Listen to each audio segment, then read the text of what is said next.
네, 시청자 여러분 안녕하십니까. 박희준의 경을 치다 박희준입니다. 전세 난민, 전세 깡패 이런 얘기 들어보셨는지 모르겠습니다. 요즘 천정부지로 치솟는 전세값 때문에 신조어가 아주 속출하고 있습니다. 지방에선 종종 있었습니다만 이제 서울과 수도권에도 매매가를 추월하는 전세가 등장하고 있다는데요. 높아만 가는 전세값은 아무래도 서민들의 경제는 아주 치명적인 타격이 될 것 같습니다. 대출과 주거비 지출은 늘고 소비는 줄면서 악순환이 이어지고 있죠. 우리 경제에도 심각한 문제가 아닐 수 없는데요. 그렇다면 이 전세 대란을 해결할 대안은 과연 있을지, 전세값 폭등이 앞으로 부동산 시장에는 또 어떠한 영향을 미치게 될지 오늘 박희준의 경을 치다에서 이 내용 여러분과 함께 고민해 보도록 하겠습니다. 내 집 마련이 고민되는 분들은 이사를 앞둔 분들까지 오늘 경을 치다 잘 좀 참고해 주시기 바랍니다. 잠시 후에 돌아오겠습니다.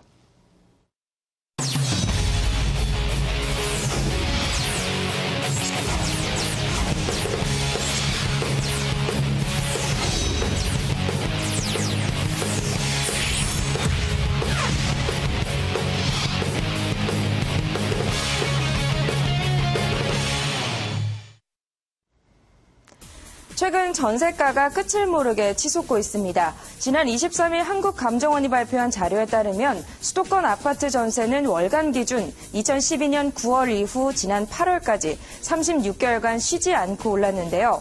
전세값이 상승하면서 서울 일부 지역의 경우 매매 가격 대비 전세가 비율이 90%가 넘는 곳도 있고요. 전세 시세가 매매 가격을 웃도는 아파트까지 등장하고 있습니다. 전세값이 이렇게 매매 가격과 비슷한 수준까지 치솟은 것은 수요 대비 공급량이 턱없이 부족해서인데요. 전세 공급량이 이처럼 줄어든 큰 이유 중 하나는 저금리 기조 탓에 전세 보증금으로 예금 금리를 기대하기 힘들어지자 월세를 받으려는 집주인들이 늘고 있기 때문입니다. 사실 전세는 우리나라에만 있는 독특한 제도로 조선시대부터 이어져 왔고요. 1970년대 개발이 본격화되면서 정착이 됐습니다. 그런데 최근 전세 역전 사례 심심치 않은 등장에 월세 시장으로 전환되는 분위기까지 형성되자 전세 종말론, 전세 소멸론과 같은 얘기들이 나오고 있습니다. 과연 고공행진을 이어가며 매매가 역전 사례까지 등장하고 있는 전세 대란, 앞으로 어떻게 전개가 될까요? 그리고 지금과 같은 시점에서 내 집 마련, 부동산 투자 전략은 어떻게 세우는 것이 현명한 방법이 될 수 있을까요? 지금부터 경을 쳐보겠습니다. 스튜디오 나와주세요. 네, 김하빈 아나운서 잘 들었습니다. 이제 토론을 시작해 보도록 하겠습니다. 오늘 스튜디오에는 두 분 자리해 주셨는데요. 먼저 주택산업연구원의 김덕래 연구위원 소개합니다. 어서 오십시오. 예, 안녕하십니까. 네. 자, 강남대학교 부동산학과의 김영곤 교수 나오셨습니다. 어서 오십시오. 안녕하세요. 네, 추석 앞두고 자리해 주셔서 감사드리고요. 자, 이제 토론을 좀 해볼 텐데 앞서서 잠깐 정리했습니다만 지금 전세가가 매매가를 역전하고 있는데 지금 어느 정도인지 좀 상황을 정리해 주시죠. 보통 과거에 전통적으로 이제 매매 가격이 1억이다라고 이야기를 하면 한 60% 그러니까 6천만 원 정도의 전세 가격이면 전세가율이 60이다라고 이야기를 합니다. 그 정도 되면 이제 사람들이 집을 사는 구매 수요로 전환이 되는 게 통상적인 시장에서의 이제 관습이었었는데 그게 최근에 금융위기를 거치면서 이제 집값이 오르는 것들이 조금 아니다라는 생각들을 많이 하면서 전세가율이 70%, 80%를 올라도 사람들이 이제 전세에 살기를 원하는 그런 현상들이 많이 벌어지고 있고요. 이게 수도권에서 최근에 나오고 있고 이미 지방은 전세가율이라고 하는 게 그러니까 매매 가격 대비 전세 가격의 비율이 70%, 80%까지 가는 게 일반적입니다. 근데 과거에 서울 수도권 같은 경우에 특히 재건축 단지 같은 경우는 전세가율이 한 40% 정도였었습니다. 근데 그런 것들이 이제 최근에 올라오면서 일반 기존 주택들이 이제 70%를 상회하는 수준으로 특히 아파트 같은 경우가 이제 그 정도를 유지하면서 이제 깡통 전세 이야기들이 나오고 전세 난민의 이야기들이 나오고 있습니다. 지금 평균적으로 수도권에서는 한 몇 퍼센트 정도? 한 60%가 넘어섰습니다. 60% 넘었어요. 일부 지역에서는 지금 일부 지역에서 이제 넘어서는 거고 그게 아직까지는 일반적이지는 않습니다. 어느 지역에서 좀 넘어서는 현상이 나타나고 아무래도 기존의 전세 가격 대비, 그러니까 매매 가격 대비 전세 가격이 높았던 지역들. 그래서 서울시에 이제 25개 구가 있는데 성북구라든가 그다음에 강서구라든가 이런 강북 지역에 있는 지역들의 전세가가 조금 높은 편이었습니다. 그래서 그런 어떤 이유에서 그 지역의 전세가가 좀 이게 매매 가격 같은 경우에는 사실 사실 소유를 하면서 비용들을 굉장히 많이 지불하지 않습니까? 예, 예. 그래서 특히 이제 취득세도 내야 하고 보유세도 내야 하고 예, 예. 그리고 이제 감가상에 따른 비용들이 있는데 전세라고 하는 건 전통적으로 전세 보증금만 내는 구조였기 때문에 사용자들이 그 보증금에 해당하는 이자 비용 정도만 사용료를 냈던 것입니다. 그래서 예. 굉장히 저렴하게 살았다라고 얘기를 할 수 있는데 예. 반면에 월세는 굉장히 높은 월세 비용을 지불하고 있지 않습니까? 예, 예. 그런데 이제 강북이라든가 이렇게 조금 아무래도 가격이 많이 오르지 않는 지역들은 매매보다는 그냥 좋은 주택에서 살고는 싶지만 비용을 지불하고 싶지는 않은 그런 심리들이 있어서 아무래도 매매보다는 전세가 비율이 조금 높았던 그런 경향들이 좀 있습니다. 그래도 사람들이 그래도 집값에 대한 기대가 높았던 뭐 예. 강남의 재건축 단지들은 예. 전세가율이 굉장히 낮죠. 그래서 한 30%, 40%까지 가는 지역들도 있는데 아무래도 이제 집값 상승 기대가 어려운 예. 그런 경기도 외곽이라든가 예. 아니면 강북을 중심으로 전세가율이 좀 높습니다. 아무래도 좀 매력적이지 못한 투자 지역에 지금 집값이 기대만큼 오르지 않게 되다 보니까 또 전세값이 예. 집값을 넘어서는 그런 현상을 그런 보이고 현상들이 있군요. 발생할 수가 있죠. 자, 지금 뭐 전세값이 나날이 치솟고 있는 상황을 살펴봤는데요, 교수님. 뭐 여러 가지 이유가 있겠습니다만은 전세가가 매매가를 좀 추월하고 있는 현상 왜 나타나고 있다고 보시는지. 예. 뭐, 이게 지금 추월해서 전세가가 매매가보다 더 높다, 뭐, 이렇게 얘기하는 것은 예. 아직은 뭐 무리가 있고요. 예. 아마도 그게 뭐 일반화되지는 않을 겁니다. 일부 지역에서 나타나고 있는 현상이죠. 뭐, 어쩌다, 그러니까 과거에도 지방에는 예. 가끔씩 이런 것이 있다는 뭐, 얘기들은 있었습니다.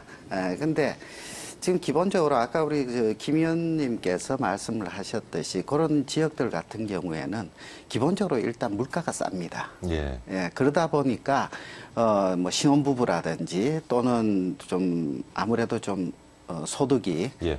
약간 좀 낮은 계층이라든지 이런 쪽에서는 일단 사람이 살면서 언젠가는 난 좋은 곳에 살 것이다. 좋은 아파트를 사고 싶다. 예. 라고 하는 것이 있지만 지금 어떻게 생활비를 예. 최대한 절약을 한다든지 이러다 보니까 이제 그런 지역으로 많이 몰리게 되는 것이죠. 그러다 보니까 자연스럽게 수요가 많아지고 예. 거기에 따라 가지고 이제 전세값이 올라가는데 지금 이런 어떤 원인들 같은 경우에는 아까 뭐 말씀드렸던 그런 어떤 수요 공급도 볼 수가 있지만은 일단 이게 이제 뭐 월세 전환을 예. 집주인들이 자꾸 이제 월세를 받겠다고 더군다나 이게 저금리다 보니까 예. 과거에 전세를 끼고 있던 것을 대출받아서 전세금 정리해버리고 예. 그걸 가지고서 이제 월세로 자꾸 전환하고 그럼 월세로 전환하는 또 이유는 뭐 이 방금 말씀드린 이런 어떤 저금리 예. 차원도 있지만은 또 한편으로는 우리가 과거의 외환위기라든지 예. 또 2008년 금융위기라든지 이런 어떤 경제 위기를 거쳐오면서 예. 이 한마디로 이렇게 부동산에서 나올 수 있는 이 현금 흐름을 굉장히 중요시 여기는 이런 어떤 것들도 또 학습 효과로 예. 있었다고 보여집니다. 그래서 이런 어떤 저금리 상황에서 보면 또 한편으로는 집주인들은 내가 그냥 이걸 뭐 전세금을 안고 집을 가지고 있는 것보다는 예. 여기에서 매달 소득이 올라오도록 해야 된다라는 그런 부분들도 역시 전세금에 대한 부담을 상대방한테 전가시킨 것보다는 그게 나을 수도 있고 또 한편으로는 전세금 자체를 이렇게 만약에 전세로 갈 때도 예. 전세를 올릴 때는 요즘 전세금 대출을 싸게 해주니까 가서 대출 받아오면 될 거 아니냐. 예. 이런 어떤 분위기들도 많이 작용을 하고 있다고 보여집니다. 그래서 이게 이제 어떤 경기 침체라든지 여러 가지 예. 경제 상황과 맞물려서 이런 현상이 나타나는 게 아닌가 이렇게 보여집니다. 예. 이번에 그 현대경제연구소 보고서가 하나 나왔는데요. 경기 침체 4대 주범. 인구 고령화가 있고요. 그다음에 네. 일자리 감소가 있고 소득 분배 악화가 있고 네 번째가 전세값 상승입니다. 그러니까 사실 전세값 상승이 우리 지금 경기 침체 가장 주된 원인 중에 하나라고 보는 시각이 많은데 이렇게 전세값 고공행진이 계속될 때 우리 사회 시장에 어떤 부작용이 나타나게 될까요? 비단 전세값의 문제는 아닌 것 같고요. 예. 전체적으로 이제 주거비라고 하는 것에 부담이 증가하는 것이 예. 아마 문제일 겁니다. 경제적으로 크게 소득이 증가할 수도 없고 예. 그렇다라고 우리가 대외적으로 지금 뭐 수출이 잘 돼서 경제 상황이 좋아질 것 같지도 않은 상황에서 뭐 이런 현대경제연구에서 말씀하셨던 고령화라든가 아니면 청년 실업의 문제 이런 것들과 더불어서 이제 주거비마저도 그러니까 비단 전세값뿐만이 아니고 뭐 월세라든가 예. 뭐 매매라든가 예. 자기 보유하든지 간에 전반적으로 주거비 상승이 주는 문제는 내가 소득이 일정한데 쓰는 비용의 지출의 항목이라는 건 정해져 있는데 그렇죠. 뭐 교육비도 있고 문화 오락비도 있을 것이고 거기에 이제 굉장히 중요한 게 주거비인데 과거에 전세는 그래도 내가 일정 보증금을 내게 되면 2년 동안은 그거에 대한 부담이 없이 살 수가 있었다는 사회였다라는 거죠. 그리고 이제 그것들을 조금 모아서 내 집을 마련하게 되면 적어도 주거비 부담에 대한 것들은 좀 줄여가면서 살 수가 있는 구조였는데 지금은 그것마저 어렵고 전세금 지금 요즘에 올라가는 속도를 보면은 워낙 전세금이 높은 상태에서 올라가기 때문에 평균 3천만 원, 많게는 뭐 그리고 선호하는 지역들은 뭐 5천만 원, 6천만 원, 1억까지도 이야기를 하는 지역이 나타나면서 사실 그러니까 일반적인 셀러리맨들이 2년 안에 1억이나 몇 천만 원을 만든다라는 것 자체가 굉장히 어렵거든요. 그래서 그렇죠. 그렇게 되면 결국은 대출을 받아야 되고 그러면 대출을 통해서 나는 또 이자를 내야 하는 것이고 그럼 내가 써야 되는 소비의 총액에서 가처분 소득에서 무언가를 줄일 수밖에 없다라는 그러면 결국 뭐 최악의 경우에는 이제 교육비를 줄인다라는 얘기가 나오는 것처럼 가처분 소득의 증가 대비 전세금 그리고 월세금의 증가 속도가 굉장히 크다라는 그래서 소비가 줄 수밖에 없어서 결국은 내수가 영향을 받을 수 없다라는 문제가 있고요. 두 번째는 이제 예전에는 전세금 정도는 자기 자본으로 굉장히 충당하는 경우가 많았습니다. 근데 최근에는 어려워지면서 이게 가계대출하고도 좀 연계가 되기는 하지만 전세자금 또한 빚으로 만들어야 되고 그렇게 되면 그것은 지금의 구조가 만기 일시 상환 구조입니다. 2년 동안 그냥 이자만 내다가 만기가 되면 또 그렇죠. 2년 연장하고 결국은 빚은 줄지 않고 이자를 내야 하면서 오는 부담의 가중들이 굉장히 크고요.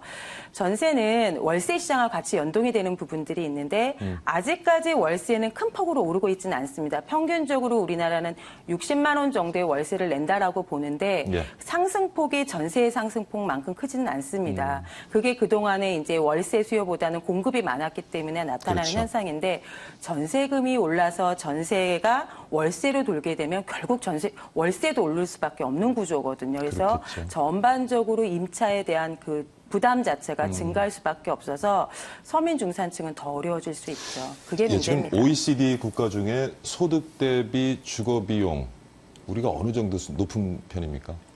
사실 월세로만 따지면 높지 않습니다. 월세로 높지 않은 편이에요. 그래서 얼마 전에 이제 뉴욕에서 뭐 임대료 통제를 했다. 우리도 해야 되는 거 아니냐라는 얘기가 나왔지만 뉴욕 같은 경우는 서울하고도 비교할 수 있는 대도시의 중심 도시 아닙니까? 거기서는 뭐 평균 월세가 뭐 200만 원, 300만 원이다 우리나라 돈으로 이야기도 하고 있기 때문에 월세나 이런 것만 놓으면 높지 않지만 과거에 우리가 지불했던 비용의 구조에서 보면 굉장히 그러니까 이제 상승률이 커지고 있는 거죠. 예. 문제겠군요. 그렇죠. 그러니까 어떻게 보면은 이 전세 구조가 주거 비용을 가장 저렴하게 해주는 이제 이런 구조인데 아까 이제 김 의원님 설명도 있으셨지만은 이 현대경제연구원에서 하는 이야기는 제가 봤을 때는 이게 경기 침체의 주범이 아니고 경기 침체의 결과물이라고 봐야 되지 않나 이렇게 보여지는 것이고요.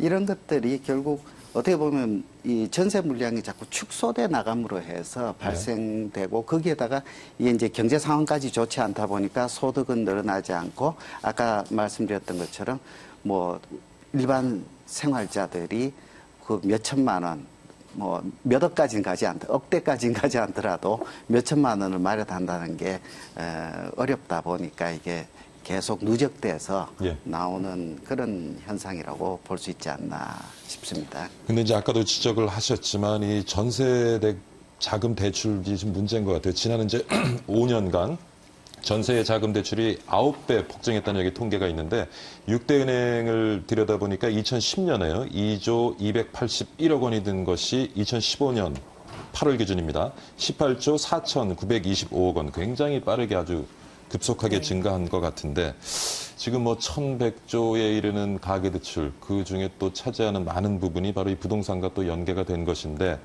문제죠. 빚이 많다라는 건 문제죠. 문제죠. 그러니까 빚을 내는 게 문제고 빚을 받는 게 문제가 아니고 빚을 줄이지 않고 계속 그렇죠. 안고 있다라는 게 저는 근본적인 문제라고 생각을 하고요.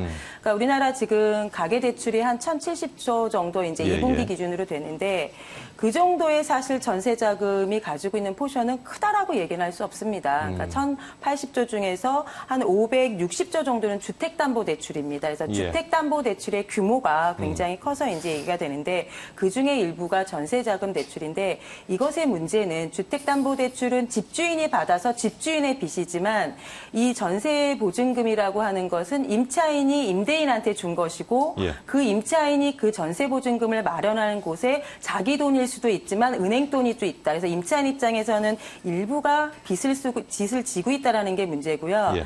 임대인 입장에서 보면 결국은 보증금도 빚이라는 거죠. 그래서 임차인한테 돌려줘야 되는데 사실 전세에서 월세를 굉장히 많이 돌아가지만 임대인 입장에서 전세보증금을 목돈을 내줄 수 없어서 월세를 못 돌리고 살고 계시는 분들도 계시거든요. 그렇죠. 그래서 지금의 전세자금 대출이 이제 아무래도 저리다 보니까 임차인이고 임대인이고 이제 빚을 내서 조달하고 있다라는 것도 문제고 뭐 아까도 말씀드렸지만 빚은 하나의 뭐 자기 자산이 될 수도 있지만 그것을 갚지 않는 구조 그리고 계속 연장을 해서 나가는 구조 예. 그러다 보니 전체적인 가계대출의 규모는 잔액이 줄지 않고 쌓여가는 구조 그러면서 신규 대출은 계속 늘어나는 구조여서 총량이 좀 빨리 증가하고 있다라는 것에 문제가 있고요.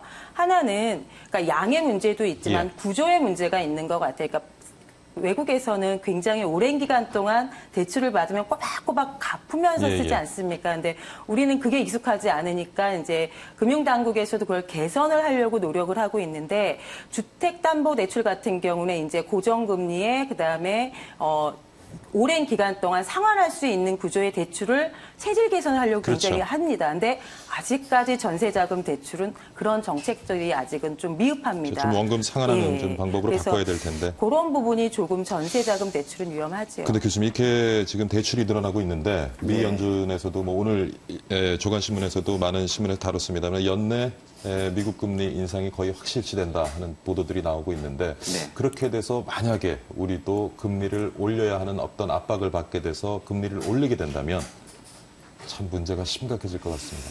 일단 뭐 올린다고 보는 것이 예. 이제 뭐 전체 지배적인 예.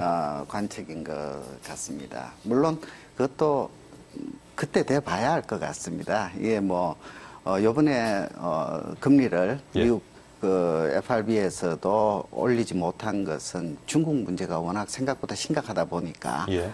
그렇게 된 것인데요.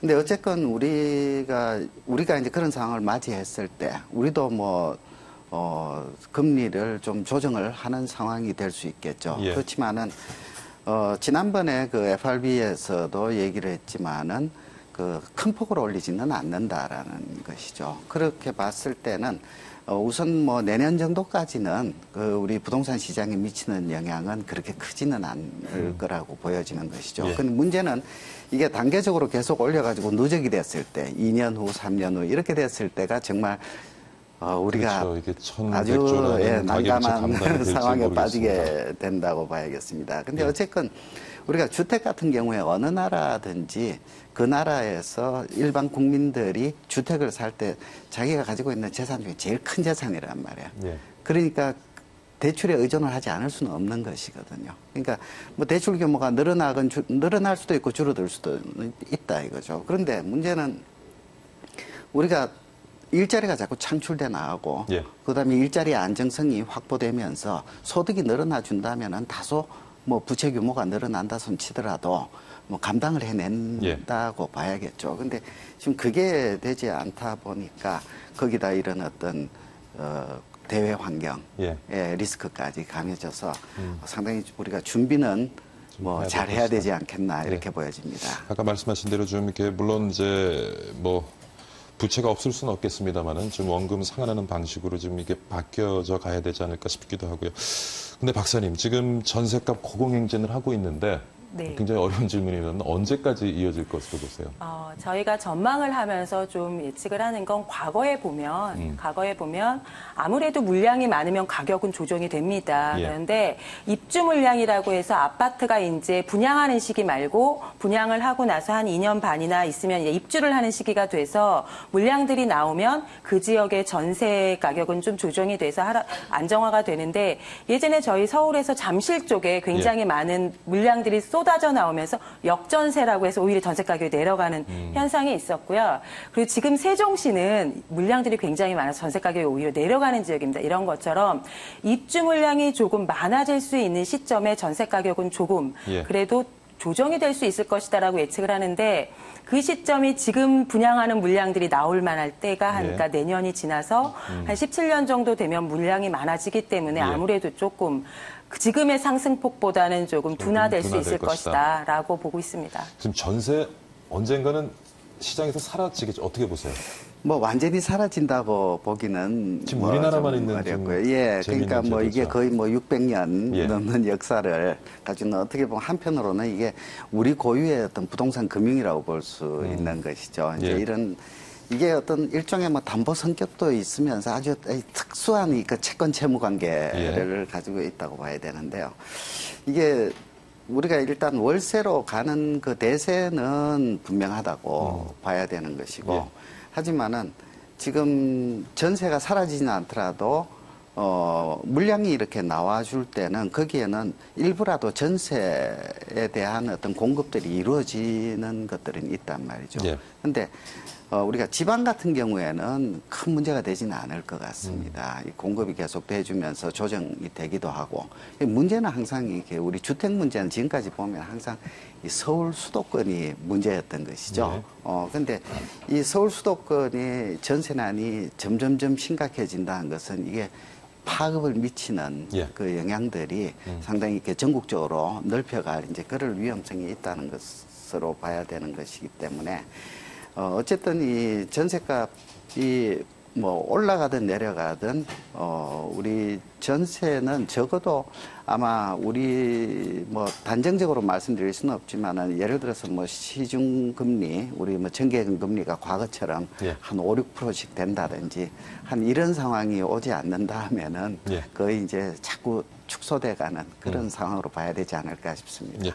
박사님 말씀 중에 이제 입주 물량이 조금 늘어나면은 앞으로 한 1년 후에는 지금 이렇게 치솟고 있는 전세값 조금은 둔화되지 않을까, 상승률이 둔화되지 않을까 하는 말씀하셨는데 지금 입주 물량은 적절하다고 보세요? 시장 상황을 봤을 때? 지금 시점은 좀 부족합니다. 부족하다고 보시는군요.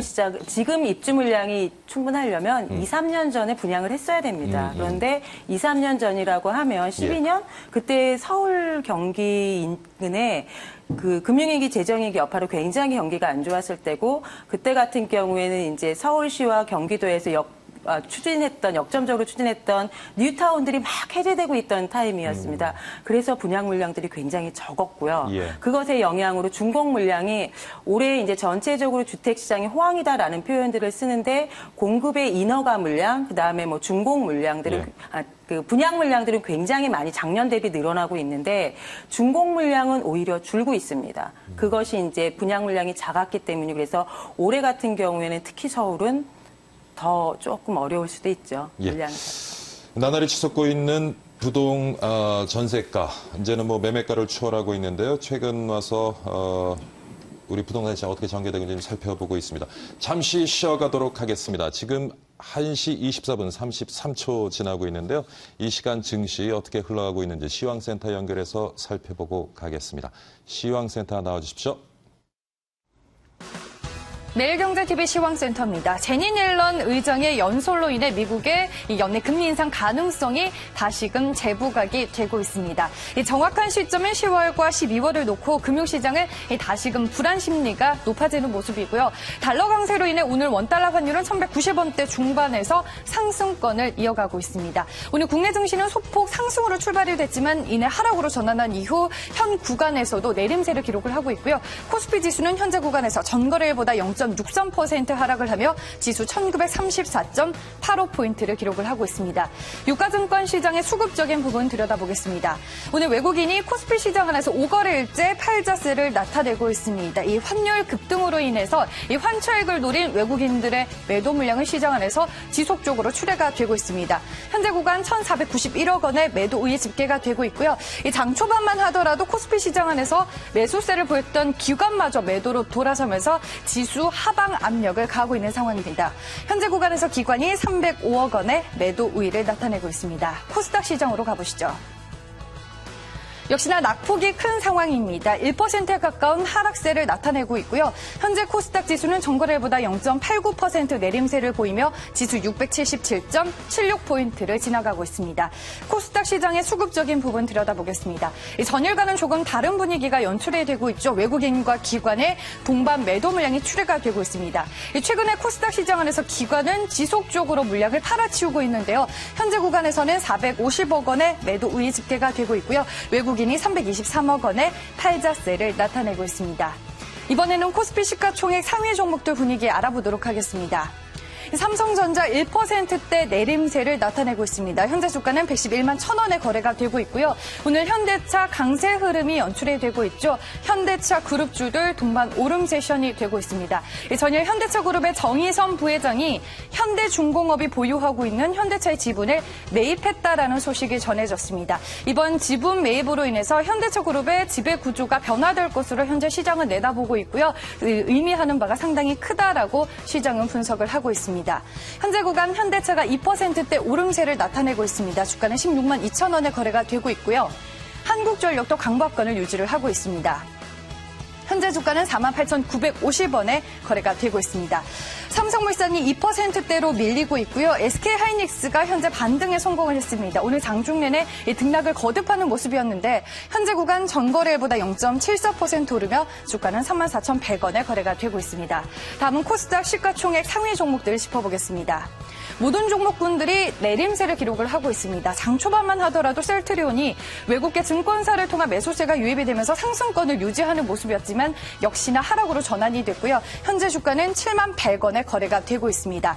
동서가 1%대 낙폭을 보여주고 있고요. 오늘 CJ ENM이 외국인 그리고 외국계 증권사를 통한 매도 물량으로 인해 3%대 낙폭을 보여주고 있습니다. 현재 주가는 89,800원에 거래가 되고 있습니다. 메디톡스 하루 만에 하락으로 전환이 됐고요. 오늘 깊은 조정 흐름이 연출이 되고 있습니다. 현재 구간 무려 4% 넘게 밀리며 주가는 43만 8,300원으로 집계가 되고 있습니다. 지금까지 매일경제TV 시황센터에서 전해드렸습니다.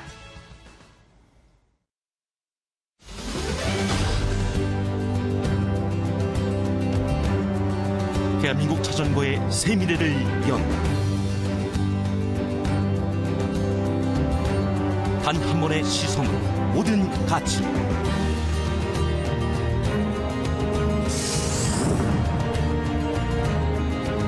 자전거 트렌드를 바꾸는 혁신적 프레임. 철보다 강하고 알루미늄보다 가볍다. 비교하고 또 비교하라.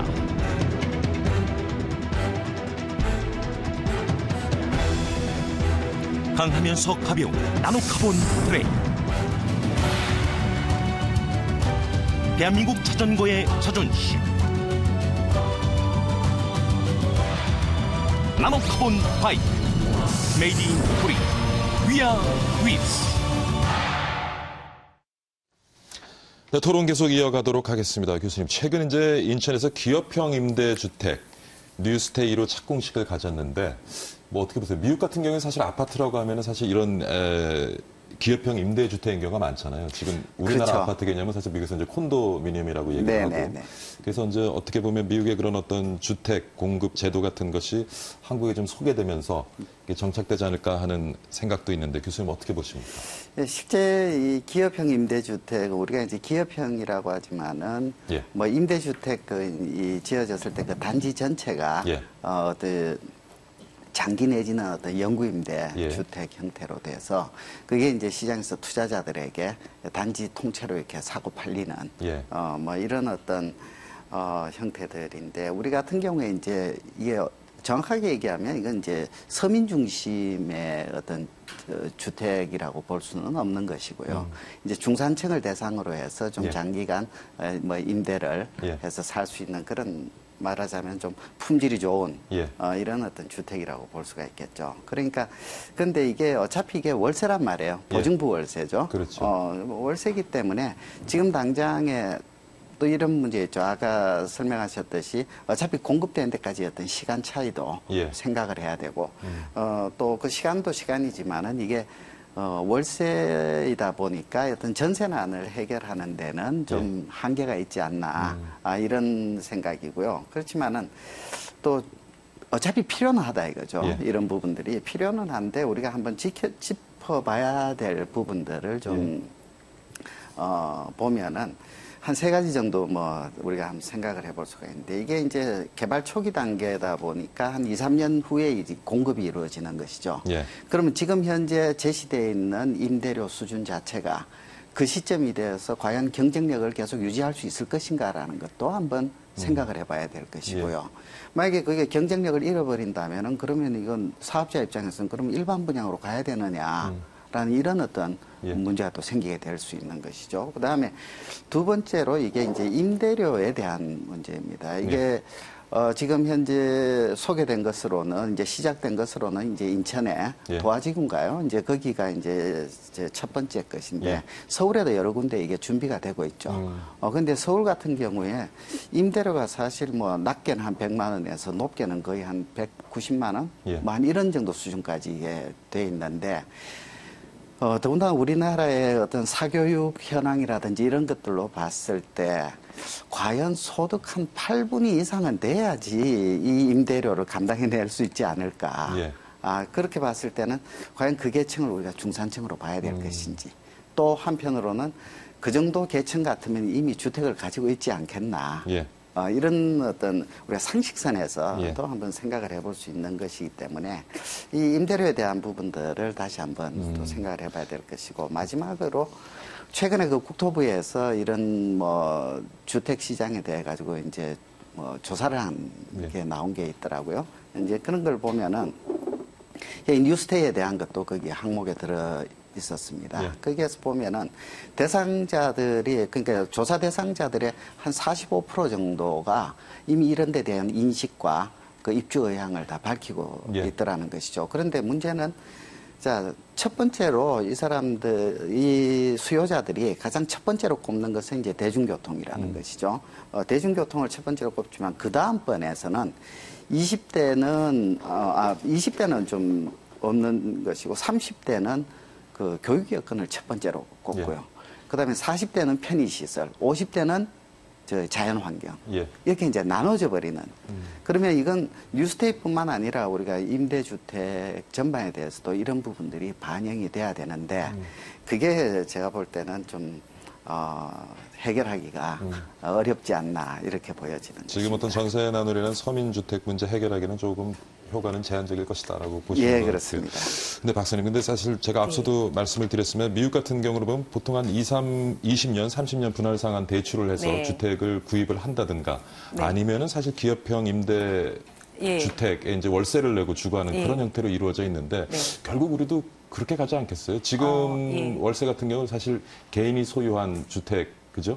네, 그래서 개인이 사실- 소유한 주택에서 살고 있는 게 일반적인 우리나라의 관습이고 모습이었죠. 근데 앞으로는 예. 이런 기업형 임대 주택 관련 부동산 업자들이 좀 생겨나지 않을 어떻게 보십니까, 부동산 씨? 저는 일단 이론은 성공적으로 안착을 했다라고 보여지고요. 예. 도화지구에서 그래도 경쟁률이 5.5대 1로 그리고 엊그저께 뭐 5일 만에 계약률 100%로 완판 이런 것들을 본다라고 하면 인천 지역에 있던 사람들이 그동안에 정말 임차료 때문에 굉장히 힘들었구나. 그래도 이런 주택을 원하는 계층이 있구나. 그리고 주로 계약자들을 보면 30, 40대입니다. 그러니까 예. 정말 집을 마련하기는 어렵지만 아이들도 교육시켜야 되고 그러다고 안정된 거처가 필요한 이런 계층들이었다라는 겁니다.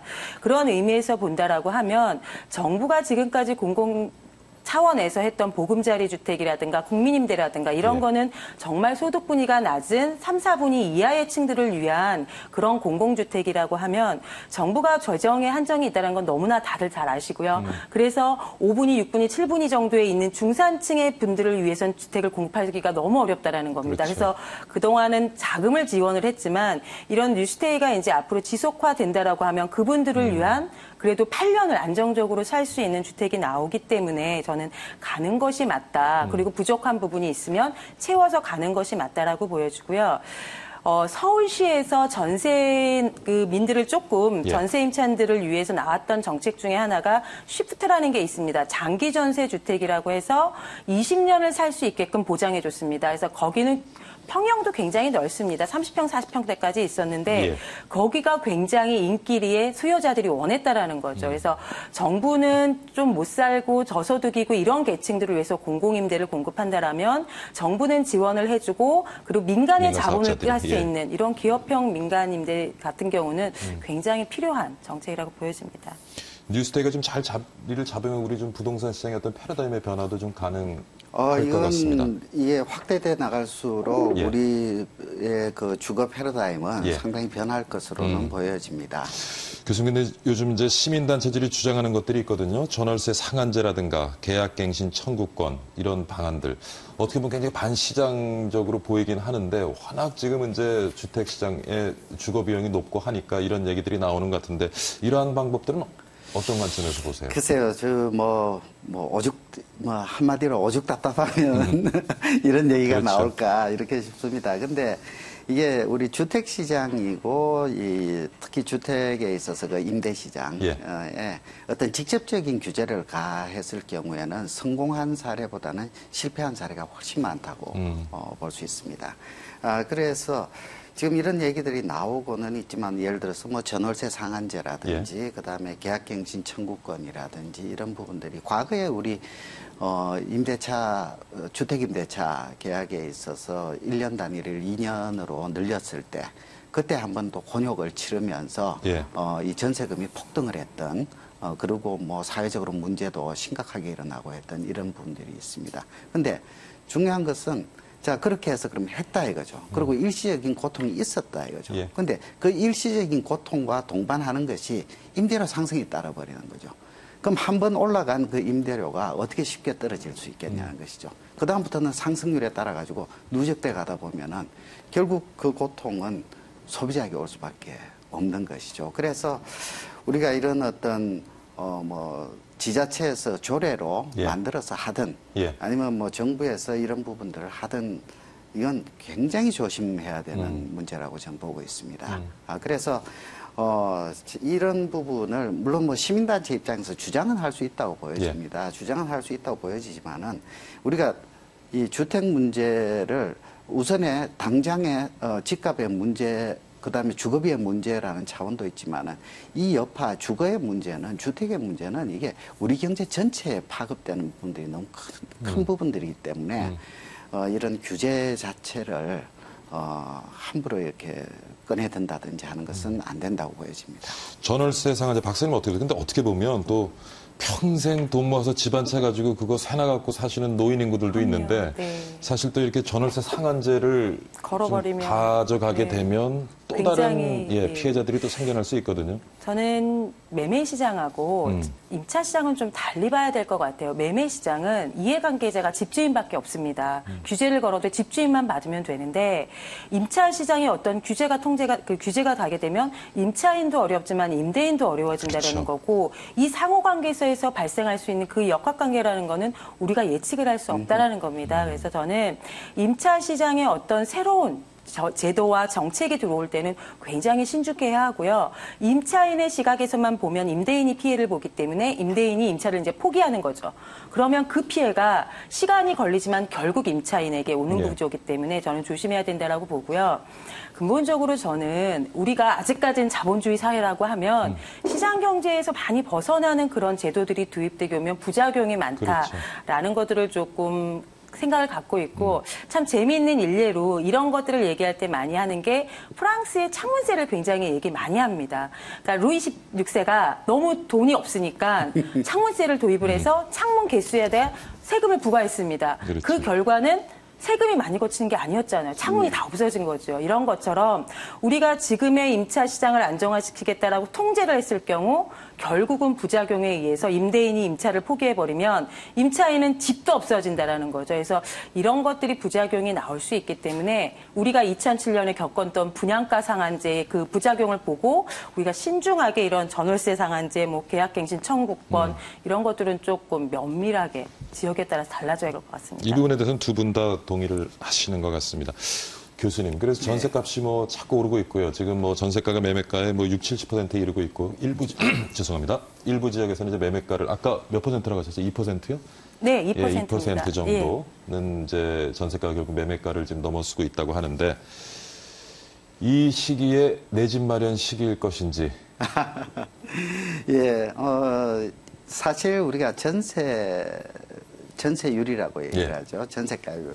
이 전세가율이 한 60%를 넘어서는 수준부터는 이제 집 사는 것에 대한 어떤 고민들이 시작된다고 보여집니다. 예. 근데 지금 현재 우리가 이 집을 사야 되느냐 말아야 되느냐라는 것은 일단 첫 번째는 그 개인의 선택의 문제라고 볼 수가 있겠죠. 뭐 모든 우리가 상황 자체가 개인마다 다 다르기 때문에 그렇지만은 집을 그러면 지금 꼭 사야 되느냐, 예. 사야 될 그런 사정이 있느냐라는 것이죠. 그런 경우하고 그렇지 않은 경우. 그러니까 어떻게 보면은 준비된 경우와 아직까지 좀 준비가 미흡한 경우 이렇게 또 나눠봐야 될 것이고요. 근데 전반적으로 봤을 때는 물론 우리가 지금 뭐 매입을 권하는 쪽은 지금 그 저금리 같은 이런 상황에서 집을 빨리 사야 된다라고 이렇게 얘기를 하는 것도 있죠. 물론 이 저금리 상황이니까 이게 기회일 수도 분명하게 있죠. 예. 있긴 한데 근데 지금 결국에는 자기가 감당할 수 있는 능력의 범위가 되느냐라는 것입니다. 그 감당할 수 있는 능력이라는 게 현재로서는 좀 충분치 않다. 그런 경우들을 많이 볼 수가 있거든요. 그래서 집을 사는 것은 참 행복하고 좋죠. 부채가 생겨서 문제이긴 하지만은 우리가 그 인근 지역별로 봤을 때 거기에 어떤 기반 산업, 그러니까 수요를 창출할 수 있는 그런 기반 산업이 있는지, 그다음에 우리가 이제 우리 경제도 이 개방이 돼 버려 가지고 경제 위기가 또 언제 또 올지 모른단 말이죠.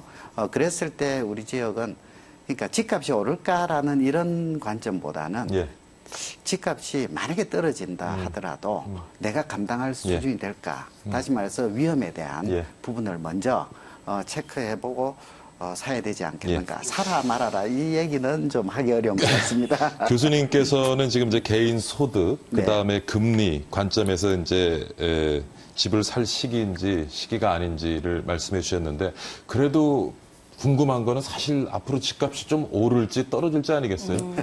그 부분은 어떻게 참고용으로 보세요? 말씀을 드리면 국민은행이 지금은 국민은행이고 예전에는 주택은행이었습니다. 그래서 주택은행이 처음으로 우리나라의 주택 가격을 집계하기 시작한 게 1983년이고요. 그때부터 이제 한 13년 정도, 그러니까 2013년 때까지 이제 장기 트렌드로 보면 우리나라 경제 성장률은 한 3%대에서 이제 움직여 왔고 주택 가격도 그 정도에서 움직였습니다. 물론 오른 시기도 있고 내려간 시기도 있지만 장기 연장에서 보면 연 3% 정도 경제 성장률 정도, 평균 경제 성장률 정도는 상승해 왔다라는 것들이 이제 과거치에서 나오는 것이고요.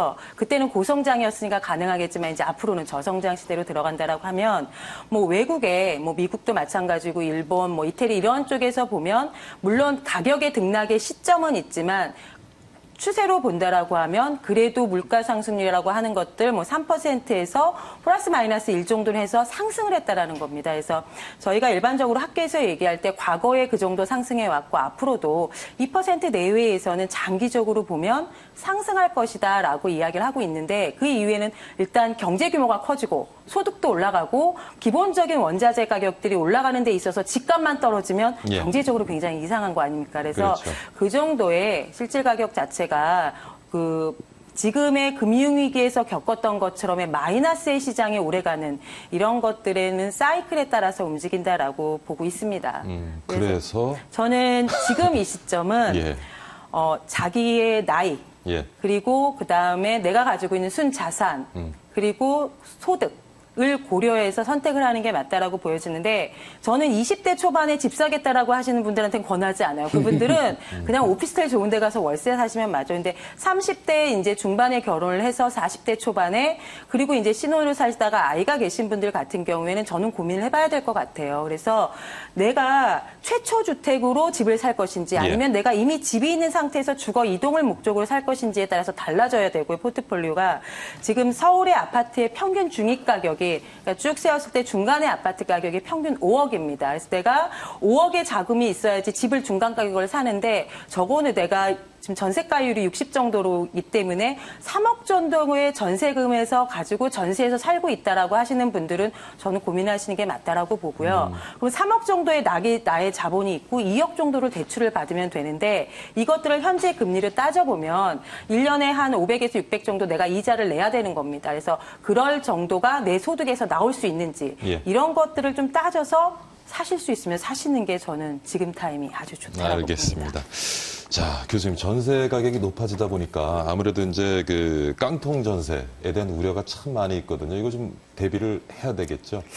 예, 지금 보면은 뭐 우리가 이런 어떤 대비로서 쉽게 볼 수 있는 것이 전세금 반환 보증제도라는 것을 들 수가 있겠습니다. 그럼 설명을 좀 해주시죠. 예.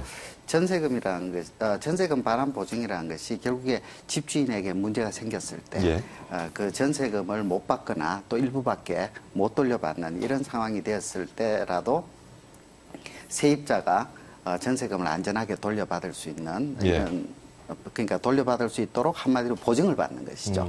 보증을 받는 것인데 우리 지금 보면은 도시주택보증공사의 과거의 대한주택보증이죠. 이 도시주택보증공사의 그 전세보증금 반환보증이라는 것이 있고 그 다음에 서울보증보험에 또 이 전세금 보장 신용보험이라는 것이 있는 이 두 가지가 있는데요. 우선 도시주택보증공사의 경우를 살펴보면은 이 보증 대상 자체는 상당히 광범위합니다. 우리가 일반적으로 주택이라고 볼 수 있는 것들에다가 뭐 오피스텔이라는 그러니까 주거용 오피스텔이 되겠죠. 뭐 이런 것까지 포함하기 때문에 굉장히 광범위한데 그러면은 그 어떤 임차인의 입장에서 이런 부분들에 일종의 보험료를 지불을 하고 하면 안전하긴 하죠. 안전하긴 한데 보호를 하는 차원은 좋은데 지금 현재 우리가 볼 수 있는 어떤 거의 깡통 전세 수준으로 올라가는 이런 것들 같은 경우에는 문제가 이런 데 가입이 어렵다라는 이게 이제 문제가 되는 것이죠. 그래서 보증보험 뭐 요율이라든지 뭐 이런 것들로 봤을 때 보증 요율 자체가 뭐 연 한 0.15% 정도이기 때문에 이런 비용 정도는 지불하고 보장을 받아 놓는 게 좋죠. 그리고 뭐 예를 들어서 보증금이 5천만 원인데 이 집 상황을 다 따져봤을 때 한 2천만 원 정도 요 정도만 보증을 받으면 되겠다. 그러면 그만큼만 또 보증을 받을 수도 있으니까 이런 어떤 좋은 점이 있긴 하지만은 이제 이런 어떤 전세 비율이 과다하게 높아버린다거나 하면 원천적으로 이게 사용을 못하게 되는 경우가 나오니까 이게 좀 난감해지는 것이죠. 지금 전세금 반환 보증보험에 대한 이제 설명을 해주셨는데 그 외에 또 어떤 좀 대비책이 있겠습니까? 대비책은 일단 깡통 전세가 될 것 같은 집에 들어가시면 안 되죠. 그렇죠. 그게 가장 중요할 것 같은데, 그러니까 시세라는 게 있고, 그번에 이제 그 가격의 가치가 있는 시세라는 게 있는 것이고, 그 다음에 아무래도 임차인 입장에서는 굉장히 불안하기 때문에 임대인이 채무 관계가 어떤지는 좀 꼼꼼히 저는 본인이 챙기셔야 될 것 같습니다. 어디서도 확인이 안 되기 때문에 깡통 전세의 문제는 그 집값이 떨어져서 오는 리스크의 부분들도 있지만 나중에 이게 집주인이 대출을 못 갚아서 이게 경매 넘어갔을 때 우선순위에서 임차인이 보호를 받지 못한다라는 게 문제가 되는 겁니다. 그래서 집값은 10% 떨어졌는데 내가 그래서 거기서 받을 줄 알았는데 1순위의 금융권이 다 가지고 나는 전세 보증금의 일부만 받는 것들도 굉장히 문제가 크기 때문에 일단 임대인의 채무 관계가 너무 복잡해서 내가 그거보다 더 높은 전세금을 주면 안 되겠죠. 그래서 채무 관계를 확인할 필요가 있을 것 같고요. 그리고 지금 최근에 이제 깡통 전세에 대한 문제들도 있지만 워낙 전세 보증금 규모가 크기 때문에 이런 예. 보증보험의 제도도 있는데 아직은 출시가 되지 않은 것 같습니다. 이제 조만간 주택금융공사에서 나올 것 같은데 문제가 되는 건 임차인이 이제 이사를 가야 됩니다. 예. 그래서 그런데 보증금을 임대인이 다음 세입자가 들어오지 않았다라고 안 주는 거죠. 그래서 나는 중간에서 이사도 못 가는 경우가 있어서 지금 주택보증공사에서는 조만간 이런 특례 보증을 조금 도입할 계획에 있습니다. 그래서 그런 이주에 대한 것들도 임차인을 전세 보증금을 좀 보호하기 위한 차원에서 제도들이 구비는 되고 있지만 아직까지도 좀 부족합니다. 사실 우리나라 지금 주택시장에서 아파트 중심으로 주거문화가 지금 만들어져 네. 있는데 앞으로도 좀 아파트 중심의 주거문화가 계속 좀 지속이 될까요? 어떻게 보세요? 지금 뭐 일부 이렇게 조사 자료에는 예. 국민들이 원하는 것은 단독주택이다, 뭐 전원주택이다 이런 것들이 나오고는 있습니다만은 예. 뭐 현실적으로 뭐 그건 좀 어렵지 않겠나. 그리고 또 지금까지 수십 년간 예. 우리 정부가 주택 정책 그러면은 이건 아파트 정책이라고 볼 정도로 그렇죠. 그렇게 쭉 이렇게 정책을 펼쳐왔기 때문에 아무래도 뭐 계속 아파트 위주로 우리는 갈 수밖에 없다. 교수님도 이렇게 아파트? 보면서. 예, 저도 예. 아파트입니다. 어디 쪽에? 저는 그러니까 얼마 전까지 이제 강남에 예. 아파트에 살다가 예. 지금은 조금 벗어나서 예. 용인에 계시고요. 좀 이렇게 박사님 어디 계세요? 저는 시민은 못 되고요. 특별 시민은 안 되고 경기도민으로 한쪽에 살고 어느 쪽에? 있습니다. 네, 아니, 왜냐하면 그냥- 두 분이 부동산 전문가니까 한번 따라 다녀볼까 하는 생각이 여쭤본 거예요. 아니 경제학자가 성공하지 못하더라고요. 알겠습니다. 네. 자, 뭐 시간이 얼마 안 남았는데요, 박사님. 이제 추석을 앞두고 있습니다. 네, 추석 네. 이후에 부동산 경기는 어떻게 좀 전개가 될까요? 일단 올 한 해만 남은 기간들만 본다라고 하면 상반기의 분위기가 전체적으로 이어질 것이다라고 저희는 전망을 하고 있습니다. 그래서 10월, 11월이 분양 시장에 있어서는 가장 피크인 시절이기 때문에 분양 물량도 굉장히 풍성해질 거고요. 예. 그렇게 되면 기존 재고 주택 시장의 거래도 조금 활발해질 수 있고 그러다 보면 거래도 증가하고 공급량도 굉장히 많이 증가하면서 주택 시장은 여전히 좋을 것으로 보여집니다. 예. 교수님 한 30초 드릴게요. 예. 오늘 좀 내용 정리 좀 해주시죠. 앞으로 그 부동산 투자 전략 30초 드립니다. 예.